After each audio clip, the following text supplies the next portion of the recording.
Dear Nigerians, members of the press, ladies and gentlemen, it has become imperative for us, the 10th Assembly of Rivers State, to address the public regarding certain developments in the governance of our dearly beloved state.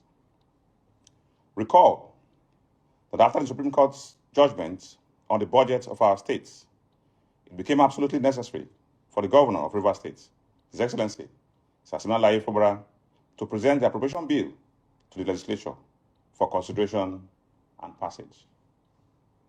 Also recall, immediately after the judgment, this House wrote to the Governor, calling on him to immediately present the budget for speedy consideration.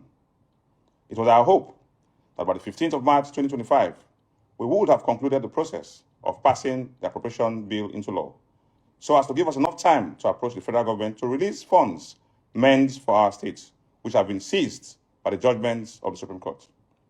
This we did in the interest of our dear states and in pursuit of peace, recognizing that no government can function optimally without a harmonious coexistence between the executive and the legislature.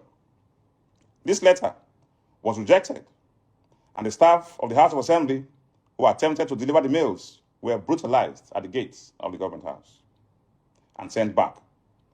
Undeterred by this, the House resorted to use the courier service to deliver the mail.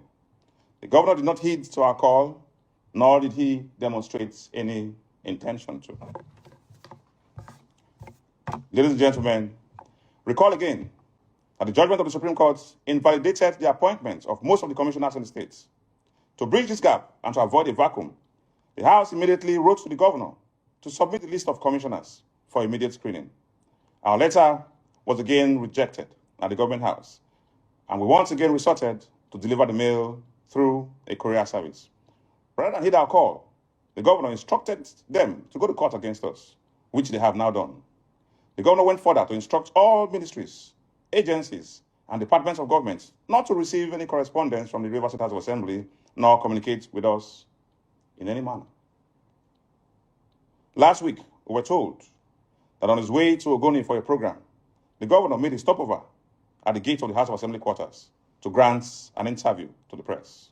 In that interview, he claimed that he had sent a letter to the House of Assembly indicating his intention to visit and present the appropriation bill, a claim we found rather astonishing, as no such letter was received by the House of Assembly.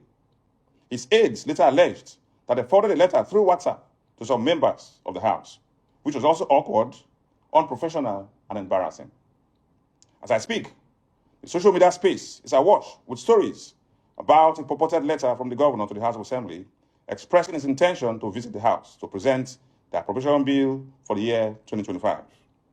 Nothing can be further from the truth.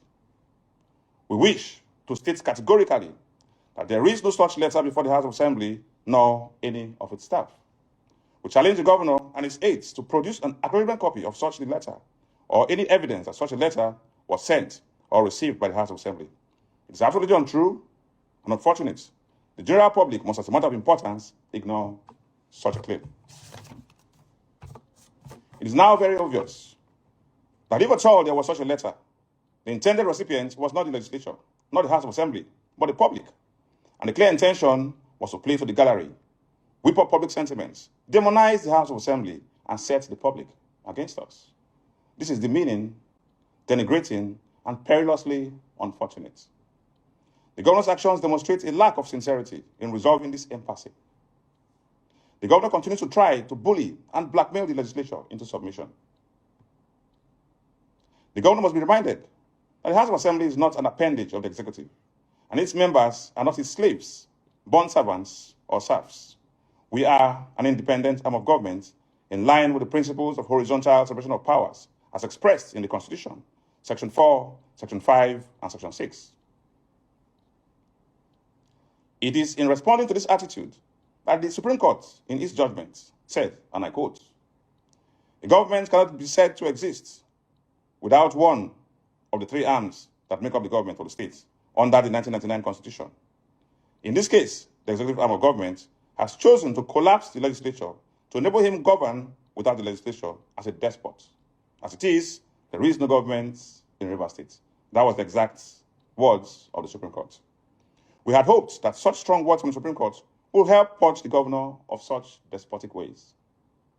Dear Rivers people, dear Nigerians, gentlemen of the press, our state must move forward. As an assembly, we are severely solicitous of progress for our state. All of us cannot be held to ransom by one man's ego. All of us must join hands to plead with the governor to do the right thing in the right and lawful way so our states can make progress. This assembly has borne the brunt of this crisis.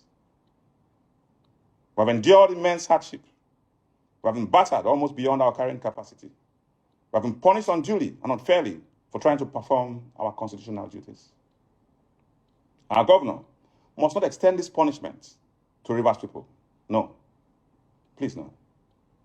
We must not allow it. We have seen hell.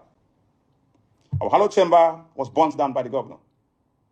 The House of Assembly complex was brought down by the governor, totally demolished alongside our personal effects and belongings. Our speaker's residence was brutally attacked. Our residential quarters was mindlessly invaded. Our allowances have been seized for about a year and 6 months now. We still continue to suffer. Yet, we are resolved to put all this behind us in the interest of our state so that our states can move forward. We cannot afford to punish our people because of our ego and personal interests. Ladies and gentlemen, we have aged pensioners who must receive their pensions. We have our teachers in public schools who we depend on for our children to be educated. They must be paid their salaries. We have government hospitals and health centers which our people depend on for discounted and affordable medical services. We have public schools which depend on public funds for their daily running. The governor is toying with the lives and livelihoods of Rivers people. Let us please all call on him to do the right thing in the interest of our states and its people, to put his personal interest behind and put the interests of the entirety of Rivers people at the fore.